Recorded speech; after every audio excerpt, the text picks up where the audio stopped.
steak, thick jerky, chewy jerky, whatever you want to call it.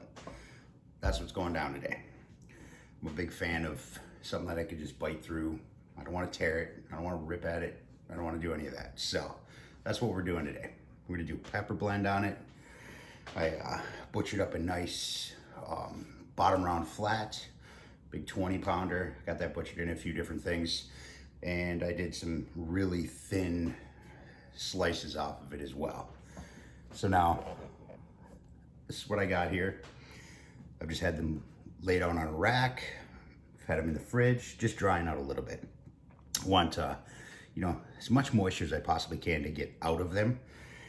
And, you know, as you can see, they're various sizes. That way, you know, they're just, you know, different textures, things like that. The fat, I will trim off afterwards. I just want to use that as a rendering agent. So once that is all off there, once they're done, I'll trim the fat off and we're gonna have some good stuff. Plus I'll cut them into smaller sections. It's just easier to manage when they're bigger. You know, I can take it, cut it right down the center when I'm done. So this is what we got going on.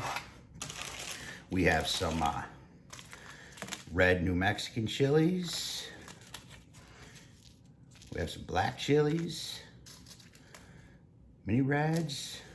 I got some New Mexico green chilies also that I'm gonna be doing in there, but I already had some done up from me messing with the flavor profiles and stuff like that, so I'll just be using them.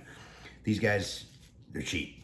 You can get bags of dried chilies, you know, for $1 and change, you know, at your grocery store. So better just to do it like this and just toss them in a food processor, toss them in a grinder, whatever you want, and just make your own flake, you know what I mean? And then we have our Maldon salt, nice flake, and our quarter crack black pepper. So, and our nori. I know you're, what the hell? Seriously though, nori has a natural, subtle sweetness to it.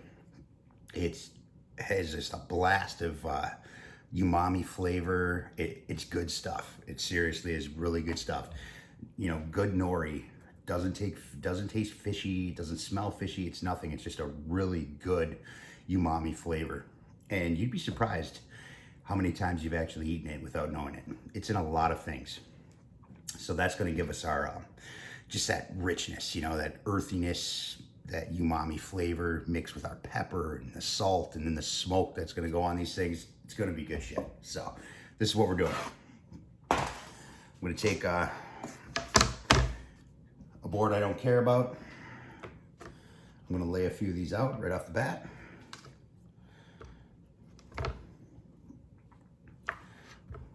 Spread them around.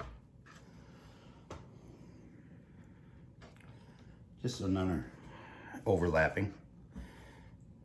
If I have to do a second run, it's no problem. Ooh, this one dried out real nice over here. Gonna be tasty. All right, so we're gonna take these guys. And what I'm gonna use is a perforator. Now this is, like I said, this is a bottom round flat. It is pretty tender because this is towards the top side where the, you know, the tri-tip and the top sirloin actually meet. That's where I sliced these off of, but it's still not crazy tender. And while I don't care about, you know, that kind of tender, I want to be able to bite through it. So we're just going to, the other purpose of doing this, other than tenderizing, is it's just going to even everything out. Everything's going to be the same thickness to a point. So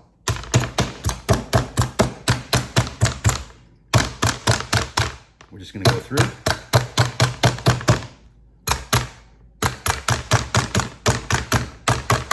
They're super thin already, so we don't have to worry too much about it. We just wanna break that muscle up.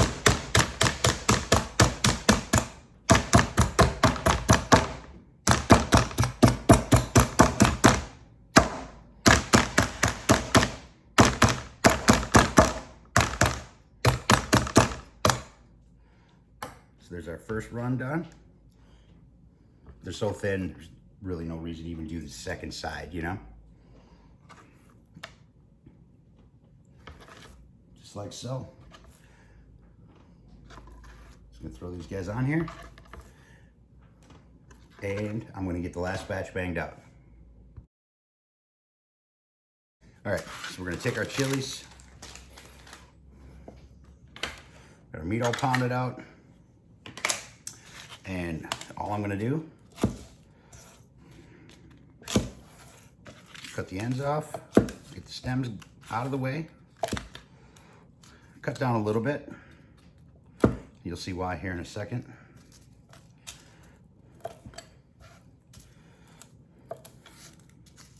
Oh, it went backwards on that one. Now you could do, you could toss in some habanero, you can toss in some ghosts. I mean, just depends on how bad you want to hurt yourself, This is a different blend. It's a real complex kind of spiciness and all that other good stuff. So I'm going to take this. I'm not going to get them all, but I'm just going to knock some of them out.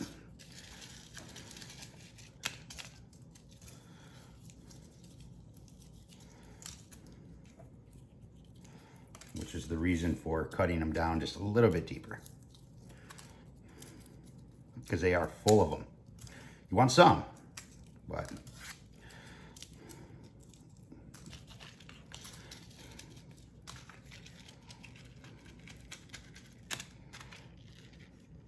this one's still a little moist, but should work. All right, save those. So we're gonna roast them off. So now we're not gonna do anything with this. We're just gonna toss them right in the food processor.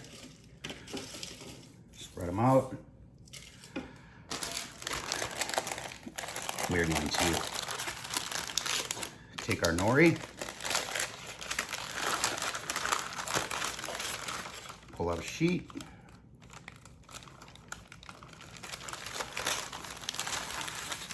just like so.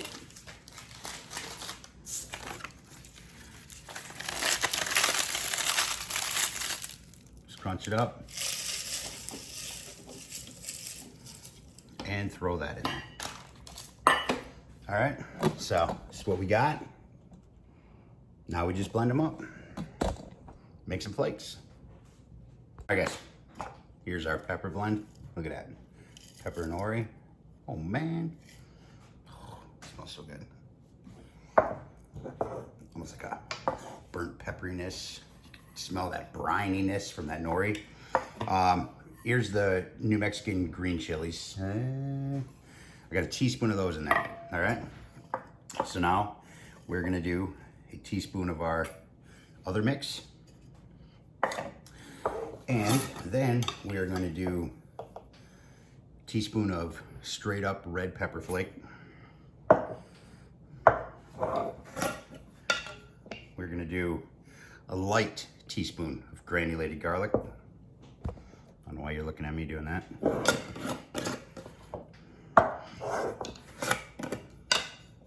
Again, a light teaspoon of granulated onion.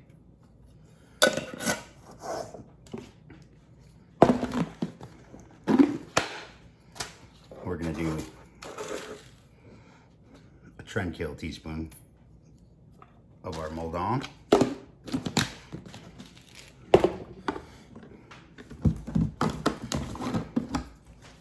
And 2 teaspoons of our quarter crack black pepper.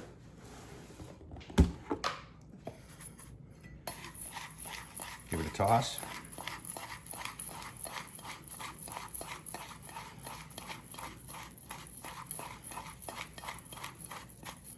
Look at that. Oh man, that's good right there, guys. Straight up. All right, so, oh, hold on. Ooh, excuse me. Man, oh man. Those peppers. Those peppers. Now, after you've ground these, just let them stay out. And you can also take them beforehand and you can throw them entire chilies on the sheet pan, toss them in the smoker, you know, like low, you know, 180, that kind of stuff, and just throw some smoke at them too. So, Great for rubs, great for everything. And I tried it the other night when I made my New Yorks, and I used this on my New York strip steaks. Shit was awesome, man. Seriously, good stuff. So you can use it straight up rub too. So, all right. So here we have our meat. I'm going to take it right off of the rack now, since there's just no reason for it. We're gonna be cooking it now.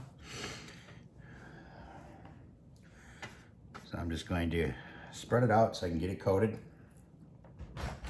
the best I can anyway.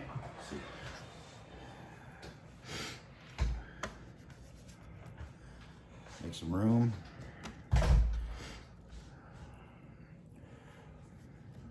Should have busted out my bigger pan, but whatever. It'll work.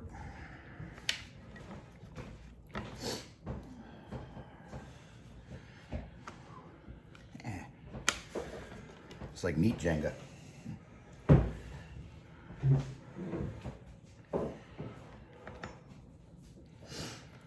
Here, I need to start hanging a little bit here. Hold on a second.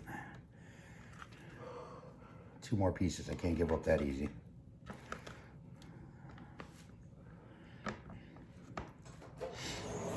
Utilize the edges.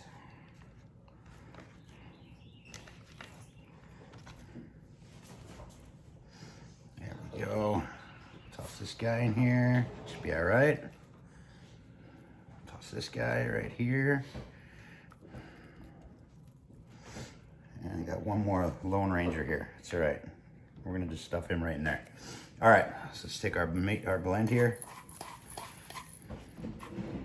And just give it some love. Don't have to be crazy on this. Stuff is potent. Just dust it.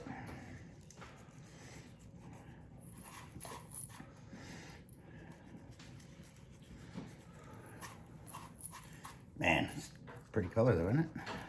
Look at that. It's like the meat gods themselves just come down and rain on these things. All right. Keep it honest. Give her a little patty pat. All right. Now, let's get the other side. We're gonna be smoking these low. Thinking around the 170, 180, somewhere right around there.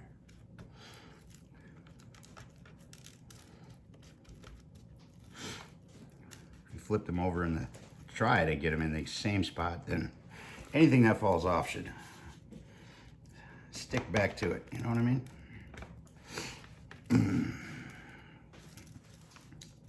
All right. Again. Sprinkle on the love.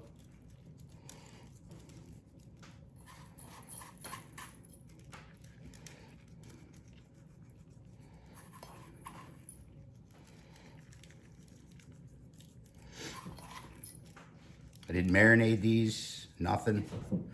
I want beef. All right, guys, so I had to change. It is so muggy, so nasty, so hot out here. Anyway, I could probably have just thrown the meat in the smoker and just let it spin because it's that hot out here. But anyway, I got her at 150. It's actually much easier than I thought. Simply less fuel, more oxygen. That's it. So I have a real tiny, just a single split burning in there. My vents are all open. That's it. That fire shouldn't get above 200. I don't mind seeing 170. I don't mind seeing 180. I just don't want to see over 200 doing this because I really want to get some smoke flavor in there, and I really want it to just slowly cook down. Whatever little bit of moisture's left in the meat, I want that just kind of dissipate. I just, you know, so I'm rolling at 150 here. I already burnt through my bark end. I got a nice smoke, smells nice, looks heavy, but that's just because the way it's burning right now. But you can smell it. It's good stuff. I mean, I'd eat it. You know what I mean? So let's do this.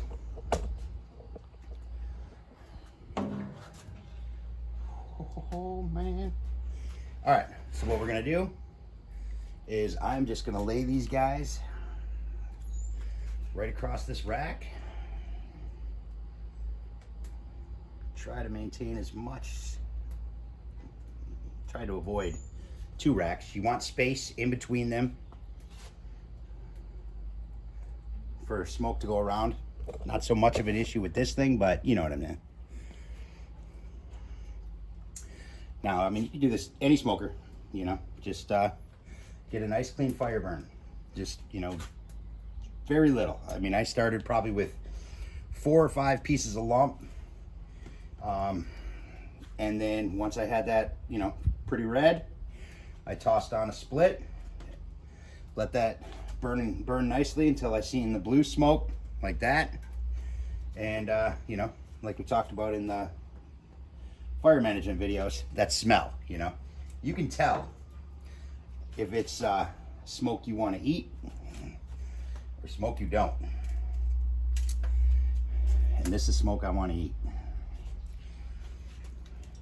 And it's going to lay on this meat real nice.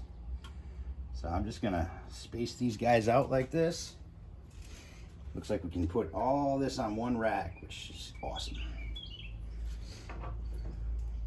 I ain't got to mess with it.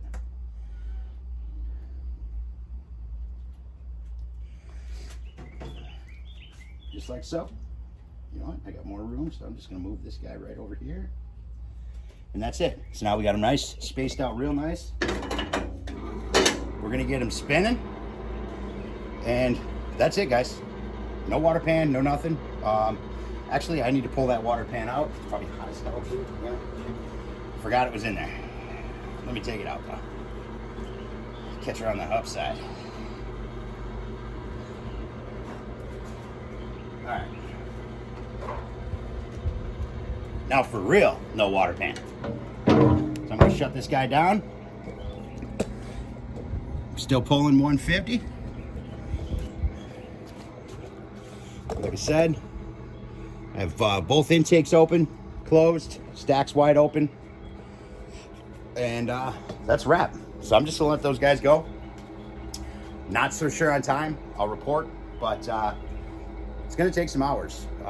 So be prepared to invest a little bit of your time in this, but it'll all be well worth it. You want it nice, smoky. It should actually turn that nice mahogany color because that smoke is just leaching into the meat.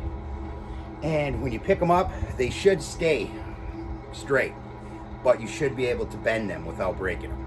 That's what I go by. That's just what I like. So then that way I can just tear them, I can chew them, I can eat them. Good stuff. So we're gonna let it roll, get along with our day. All right, guys, so I just checked them out. We've been holding, I run around the 180 mark, 170. It's just been there. It's been about, I don't know, close to 4 hours. So I just checked them. They look super good. We're ready to pull them out. Let's check it out.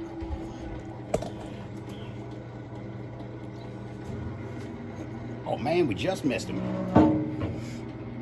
So now a couple of things I just wanted to mention about this. Like I said, any pit, you can do this. Now, what I was actually going to bring up with regards to maintaining that low fire, you know, like I said, you know, small amount of fuel, lot of oxygen. That way you just get a nice burn.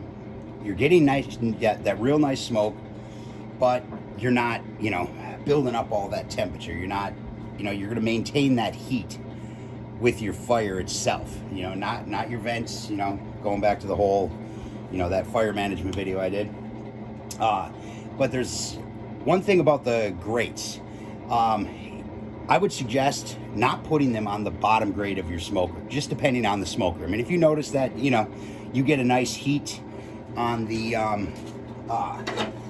you know, at your grate level on your smoker, you definitely want to elevate it, you know, whether it's on the second rack or whatever.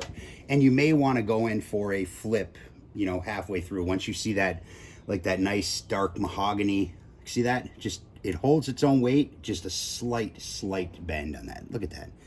You guys see that? Holy shit, man. It smells so good too. So then that way you just get a nice, you know, evenness to it. Any moisture that was still in the meat was going to pool up on the surface. Flip that over, let that stuff drip off, let it dry out, you know, because you do want it dry. So I'm just gonna go in full nuts here because I don't have my gloves. I don't really care. Now this stuff will last for a while because it's smoked, you know. Smoke is like a preservative. So you can keep this stuff in your fridge, you can freeze it. This is some seriously good snacking, guys. Look at this one here, this nice little thin one. Oh man, this is gonna be my some pit privilege right there. I could see it right now. Super good.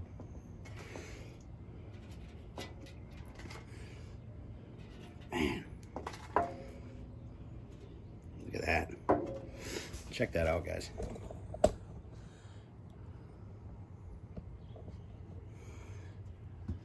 Oh man, that's good stuff right there.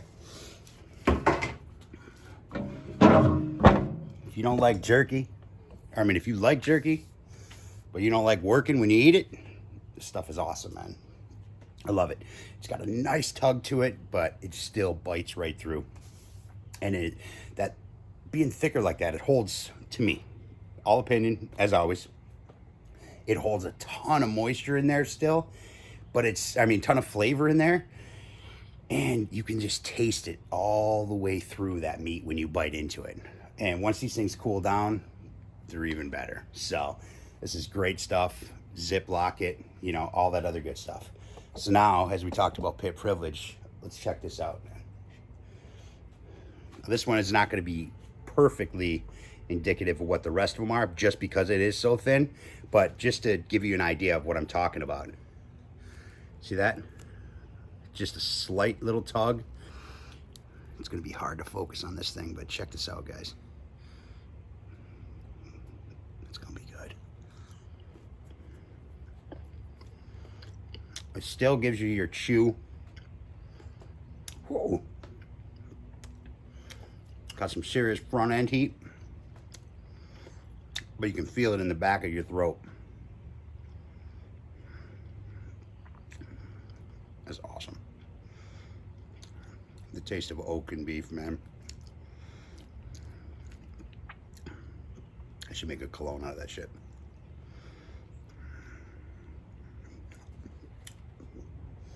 Super easy, super cheap. You can get a bottom round at damn near any grocery store. Restaurant Depot, like I said, I know a lot of people we don't have a membership to that.